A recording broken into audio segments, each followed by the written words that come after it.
Nah, untuk ini endingnya, ketika dia sudah menjawab maaf di luar budget saya, itu dari sales harus jawab gimana, Pak?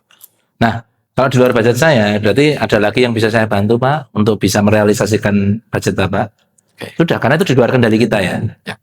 Bahasanya itu kan bukan di luar budget aja, tapi memang kita ingat, insight, ideas, udah. Resource-nya kita nggak punya. Ya, kita nggak bisa ngapa-ngapain, Pak. Karena properti sifatnya bentuk mati ya. Jadi dia beli lokasi gitu. Kecuali jangan ada saran, boleh saya sarankan Pak yang sesuai budget tapi bukan perumahan kami. Nah, itu boleh. Silahkan, tapi itu kebijakan perusahaan ya. Maksudnya sales itu ada juga yang nggak bisa tapi perumahan lain bisa. Begitu. Jadi merekomendasikan. Karena memang kita nggak punya resource-nya yang kita nggak bisa, Pak. Begitu.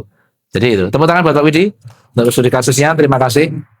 Nah, memang bahasanya tadi kan bukan masalah dia nggak punya duit ya, tapi budgetnya berbeda dengan yang dihandle sama Pak Widi, tapi punya sesuai budget tapi tidak sesuai dengan lokasinya kan gitu. Nah, sehingga di kita sudah nggak ada sumber daya lagi tuh Pak. Makanya ditawarin Kulon Progo pun juga dia mungkin beda harga ya juga gitu. Sudah disarankan juga nggak bisa. Nah, tapi setidaknya tidak berhenti juga di tempat kita. Kalau bisa nanti ditanyain aja. Misalkan Pak, kalau ada yang sesuai budget, tetap di Jogja, misalkan gitu ya. Bahasanya gitu, tapi tidak di perumahan kami, apa Bapak berkenan? Ditanya ulang gitu juga nggak apa-apa, Pak. Karena itu fokusnya adalah kita engagement aja sama dia, Pak. Siapa tahu dia itu mungkin ya, kalau mungkin Anda gali, dia pengusaha atau apa, dia punya circle yang bisa, Pak. Gitu. Tapi intinya nggak lepas saja. Dan menariknya tuh perumahan tuh properti itu kenalannya kan besar-besar. Perumahan itu kan kenalannya besar. Punyanya Serenity itu juga ada yang dari Bellagio nggak beli terus ke Serenity kan? Leadnya Bellagio yang 1 miliar nggak jadi terus belinya ke Serenity.